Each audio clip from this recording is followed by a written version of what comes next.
आज हम लोग पढ़ेंगे क्लास 5 विषय पर्यावरण। हम अध्याय 5 ऐतिहासिक स्मारक। इस पाठ में जितने प्रश्न दिया गया है उसको हम लोग बारी बारी से अध्ययन करेंगे। जिसमें पहला प्रश्न है, विश्व के प्रथम आवासीय विश्वविद्यालय का नाम लिखिए। उत्तर है, विश्व के प्रथम आवासीय विश्वविद्यालय का नाम नालंदा आवासीय विश्वविद्यालय है। प्रश्न 2 है, यह विश्वविद्यालय कहाँ है। उत्तर, यह विश्वविद्यालय नालंदा में स्थित है। प्रश्न 3, इस विश्वविद्यालय में कहाँ कहाँ से छात्र आते थे। उत्तर, इस विश्वविद्यालय में छात्र कोरिया, जापान, चीन, तिब्बत, इंडोनेशिया तथा तुर्की से आते थे। प्रश्न 4, विश्वविद्यालय के भवन कैसे थे। उत्तर है, विश्वविद्यालय के भवन प्राचीन कला के बेहतरीन नमूने थे जो चारों तरफ से ऊंची ऊंची दीवारों से घिरा था। इसका मुख्य द्वार शानदार था। इसमें 8 अलग अलग प्रांगण तथा 10 मंदिर थे जिनमें अनेक ध्यान केंद्र थे। प्रश्न 5, इसके पुस्तकालय के बारे में लिखिए। उत्तर, नालंदा विश्वविद्यालय का पुस्तकालय क्षेत्र धर्मगंज कहलाता था जो 9 मंजिला इमारत में स्थित था। इसमें 3 पुस्तकालय थे, रत्नदधि, रत्नरंजक तथा रत्न सागर।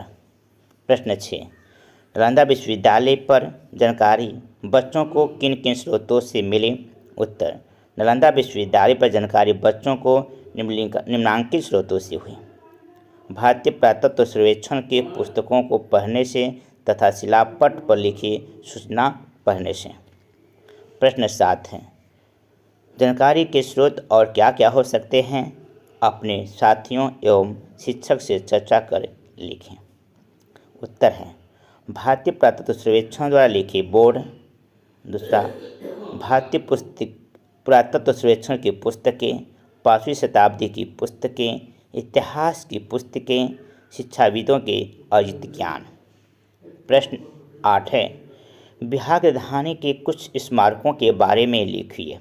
उत्तर, ऐसे तो बिहार प्राचीन ऐतिहासिक स्मारकों में से भरा पड़ा है, लेकिन यहाँ बिहार की राजधानी पटना के कुछ स्मारकों की चर्चा निम्नांकित रूपों में की गई है।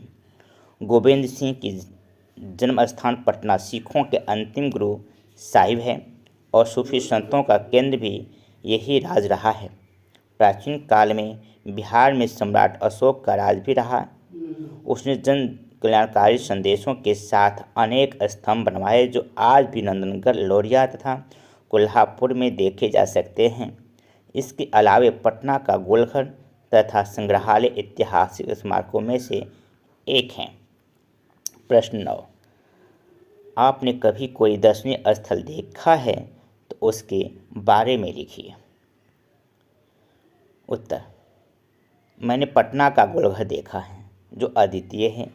यह पटना के गांधी मैदान के पास स्थित है। यह काफ़ी ऊंचा है। इस पर चढ़कर पटना शहर तथा गंगा का दर्शन अच्छी तरह से किया जा सकता है। वहीं पर स्थित पटना संग्रहालय भी है जिसको दिखने दूर दूर से लोग आते हैं। प्रश्न 10, कौन सा दर्शनीय स्थल कहाँ है। उत्तर, दर्शनीय स्थल और कहाँ है, जल मंदिर पावापुरी, महाबोधि मंदिर बोधगया, देव सूर्य मंदिर औरंगाबाद, नालंदा विश्वविद्यालय नालंदा, मलिक बया का मकबरा बिहार शरीफ, विक्रमशिला विश्वविद्यालय भागलपुर, गोलघर पटना।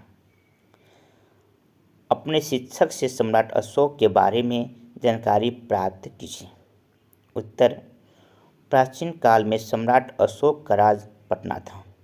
उसके जन कल्याणकारी संदेशों के साथ अनेक स्तंभ बनवाए जो आज भी नंदनगढ़, लौरिया तथा कोल्हापुर में देखे जा सकते हैं। प्रश्न 12 है, ऐतिहासिक स्मारकों का संरक्षण कैसे संभव है, शिक्षक के साथ चर्चा कर लिखिए। उत्तर है, ऐतिहासिक स्मारकों का संरक्षण निम्नांकित तरीके से संभव हो सकता है। ऐतिहासिक स्मारकों के रखरखाव पर पूर्ण ध्यान दिया जाए। दूसरा है, टूटे फूटे चीज़ों को हमेशा मरम्मत किया जाए। तीसरा, संक्षारित दीवारों को पुनः रंगाई पोताई कराई जाए। 4, बहुमूल्य चीज़ों को सुरक्षित रखा जाए तथा आसपास पूर्ण रूप से सफाई पर ध्यान दिया जाए। 5, अनाधिकृत व्यक्तियों द्वारा उसे क्षतिग्रस्त करने से बचाया जाए। उपर्युक्त नियमों का पालन कर हम ऐतिहासिक स्मारकों का संरक्षण कर सकते हैं, यानी उसे पुनर्जीवित कर सकते हैं।